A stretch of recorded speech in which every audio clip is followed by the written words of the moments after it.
Hello friends, welcome to Pimpalkar academy और मैं हूं हर्षा पिंपलकर। तो आज के इस वीडियो लेक्चर में हम डिस्कस कर रहे हैं भारतीय दर्शन। जी हाँ, भारतीय दर्शन इंडियन फिलोसॉफी। इसमें आज का जो हमारा मुख्य टॉपिक है वो है आत्मा। जी हाँ, लेकिन हम जो दैनंदिन जीवन में जो आत्मा की परिकल्पना करते हैं ये उसमें से क्या है, परे है। यानी इंडियन फिलोसॉफी में आत्मा के बारे में अलग अलग दार्शनिकों का अलग अलग एक ओपिनियन है, एक अलग अलग राय है। तो इसी के बारे में आज का वीडियो है फ्रेंड्स। तो चलिए देखते हैं आत्मा की संकल्पना के बारे में किसने क्या क्या कहा है। तो भारतीय दर्शन में जहाँ आत्मा के अस्तित्व को प्रायतः सभी मत मानते हैं, वहाँ आत्मा के स्वरूप के विषय में नाना मतांतर भी है।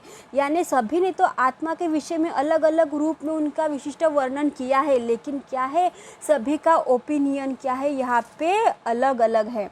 तो वही फर्स्ट है हमारे चारवाक जी।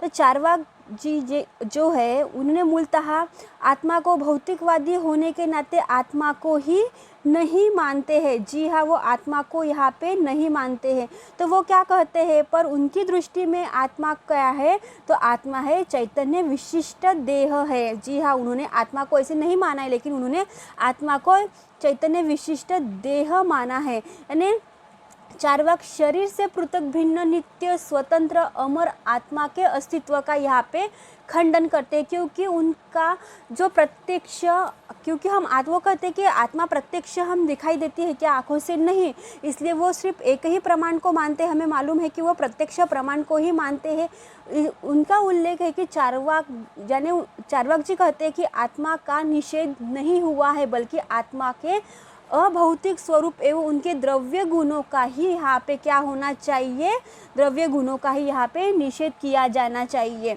इसीलिए चारवाक दर्शन में चारवाक जी में चेतना शरीर का गुण है। यानी चारवाक चेतना को शरीर के आगंतुक गुण के रूप में यहाँ पे स्वीकार करते हैं। इसीलिए उन्होंने चैतन्य विशिष्ट देह ही आत्मा के बारे में यहाँ पे हमें कहा है।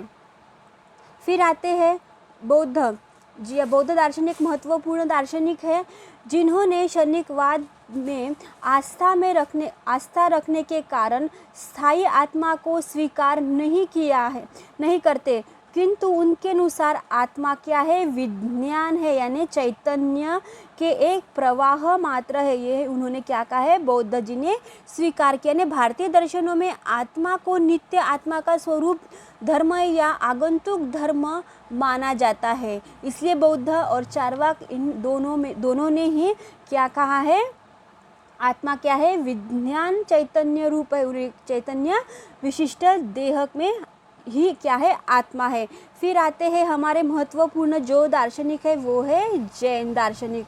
जी हाँ, जैन दार्शनिक भी महत्वपूर्ण है। उन्होंने आत्मा जो है चैतन्य रूप है, जो स्वयं प्रकाशमान तथा अन्य वस्तुओं को भी प्रकाशित करती है। वो क्या कहते हैं, आत्मा तो चैतन्य स्वरूप है ही, वो स्वयं प्रकाश भी है और क्या है, अन्य वस्तुओं को क्या करती है, वो प्रकाशित भी करती है। लेकिन यहाँ पे एक महत्वपूर्ण एक बात है, जैन दार्शनिकों ने अलग से आत्मा को नहीं माना है, लेकिन उन्होंने आत्मा को क्या कहा है, एक विशिष्ट क्या कहा है, जीव की एक संज्ञा दी है। यानी जैन दार्शनिक ने आत्मा शब्द का प्रयोग तो हुआ ही नहीं है, तो आत्मा के स्थान पर उन्हें क्या कहा है, जीव कहा है। यहाँ जीव आत्मा का पर्यायवाची शब्द रूप में यहाँ पे उन्होंने वर्णन किया। यानी चेतन द्रव्य चैतन्य जीव का एक क्या है, मुख्य लक्षण है। यानी चैतन्य के अभाव में जीव की कल्पना जो हम करते हैं वो हम कर ही नहीं सकते। इसलिए उन्होंने परिभाषित करने के लिए उन्होंने क्या कहा है, चेतना लक्षण जीव की यहाँ पे संकल्पना हमें प्रस्तुत की है कि इन्होंने जैन दार्शनिकों ने। फिर आते हैं हमारे न्याय और वैशेषिक और यहाँ पे प्रभाकर। जी न्याय वैशेषिक तथा प्रभाकर मीमांसा, ये जो मीमांसक प्रभाकर मीमांसक के दार्शनिक है की दृष्टि में आत्मा एक अचेतन द्रव्य है जो विशेष अवस्था में चैतन्य का आधार होता है। यहाँ पे क्या कहा गया है, आत्मा क्या है, एक अचेतन द्रव्य है जो विशेष अवस्था में चैतन्य का एक आधार होता है। इसीलिए न्याय और वैशेषिक है और प्रभाकर मीमांसक यहाँ पे महत्वपूर्ण यहाँ पे बात की गई है। तो न्याय वैशेषिक जो कहते हैं कि आत्मा आत्मा जो है स्वभावतः चैतन्य से रहित है। क्यों? क्योंकि जब आत्मा का जो संपर्क है जो 5 इंद्रियों से होता है, यानी कान, आँख, नाक, जीभ और त्वचा तथा मन से जब इनका संपर्क होता है तो आत्मा में चैतन्य का एक क्या होता है, संचार होता है। क्या होता है? संचार होता है। इसमें चैतन्य को आत्मा का आगंतुक गुण यहाँ पे माना जाता है। यानी आत्मा को एक अचेतन द्रव्य मानकर चेतना को अगर आगंतुक धर्म मानते हैं जो क्या है, अवस्था विशेष उत्पन्न करती है। इसलिए न्याय दर्शन ने आत्मा को क्या कहा है, आगंतुक गुण कहा है। अगर हम प्रभाकर जी की अगर बात करें, यहाँ पे प्रभाकर जी अगर बात करें तो आत्मा को चैतन्य स्वरूप नहीं मानते, क्योंकि चैतन्य स्वरूप होने पर सुषुप्ता, वो कहते कि जो अगर हम चैतन्य रूप अगर माने तो यहाँ पे क्या हो जाएंगे, सुषुप्त अवस्था जो रहती है, सुषुप्त अवस्था में भी चेतन का क्या होता है, अनुभव होना चाहिए, परंतु सुषुप्त अवस्था में चेतना का तो स्थान अनुभव विरुद्ध है। प्रभाकर जो अगर इसमें एक उनका जो एक सिद्धांत है त्रुटिपूर्ण,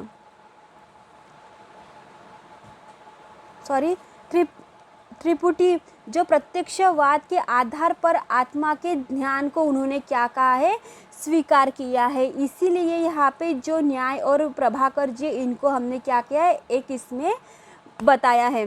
तो उन्होंने आत्मा के अचेतन द्रव्य है और जो विशेष अवस्था में क्या होती है, चैतन्य का क्या होती है, आधार होती है, ऐसे कौन मानते हैं, न्याय, वैशेषिक और प्रभाकर जी।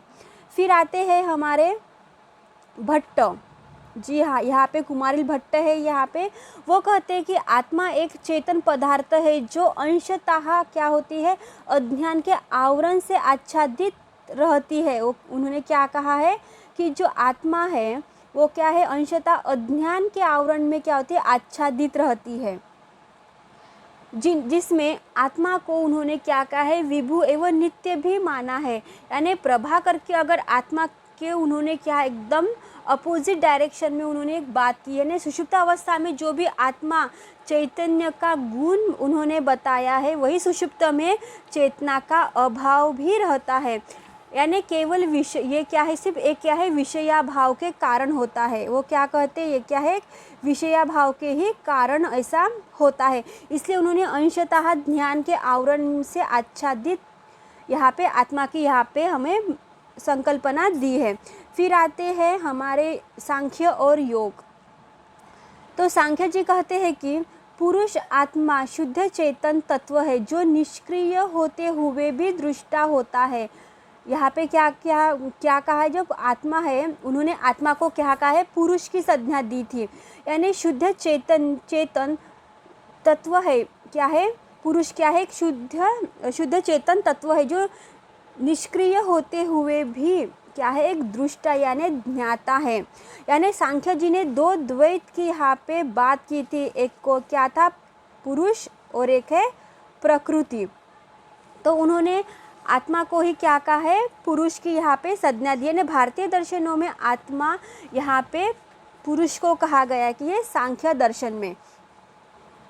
फिर आते हैं हमारे लास्ट है, वो है अद्वैतवादी यानी शंकराचार्य। यहाँ पे अद्वैतवादी वेदांती की दृष्टि में आत्मा क्या है, शुद्ध चैतन्य है। इसलिए उन्हें शुद्ध चैतन्य रूप आत्मा को ही क्या कहा है, सच्चित आनंद के रूप में यहाँ पे उन्होंने क्या है, वर्णित किया है। जी हाँ, जो शंकराचार्य जी है उन्होंने ब्रह्म व आत्मा में जो पूर्ण अभेद, यानी क्योंकि आत्मा ब्रह्म स्वरूप तथा ब्रह्म आत्मा स्वरूप है, इन्होंने ये संज्ञा दी थी, क्योंकि अर्थात ब्रह्म या आत्मा सच्चिदानंद स्वरूप ही है, ब्रह्म के समान ही क्या उन्होंने आत्मा को यहाँ पे माना है। इसलिए उन्होंने सच्चित तथा आनंद का यहाँ पे हमें वर्णन दिया है। तो ये जो तीन उन्होंने भेद कहे हैं, जो सत है वह चित भी है, और जो और वही क्या है, आनंद स्वरूप भी है। यानी पारमात्मिक दृष्टि से एकमात्र ब्रह्म ही यहाँ पे उन्होंने सत है, ये हमारे क्या क्या है उन्होंने संकल्पना दी है। यानी जो हमारे अद्वैत वेदांती जो है शंकराचार्य, अगर कि उनके बारे में, अगर आत्मा के बारे में हमें यूजीसी नेट में अगर पूछा जाए तो उन्होंने सिर्फ क्या कहा है, शुद्ध चैतन्य रूप कहा है और सच्चित आनंद की यहाँ पे उन्होंने बात की है। तो इस वीडियो लेक्चर में हमने डिस्कस किया है कि फ्रेंड्स, तो यहाँ पे आत्मा के बारे में इंडियन फिलोसॉफी में क्या कहा गया है। तो इनमें महत्वपूर्ण जो दार्शनिक हमें यहाँ पे बताए गए हैं वो है चारवाक जी, फिर है बौद्ध दार्शनिक, थर्ड में आते हैं जैन, 4 में हमने न्याय वैशेषिक और प्रभाकर जी को लिया है, और 5 में कुमारिल भट्ट जी आते हैं, और 6 में योग और वैशेषिक हमने इन दोनों को इंक्लूड किया है, और 7 में हमने अद्वैतवादी दार्शनिक को यहाँ पे महत्वपूर्ण माना है। तो इस वीडियो लेक्चर में बस इतना ही friends. Thank you for watching my video friends.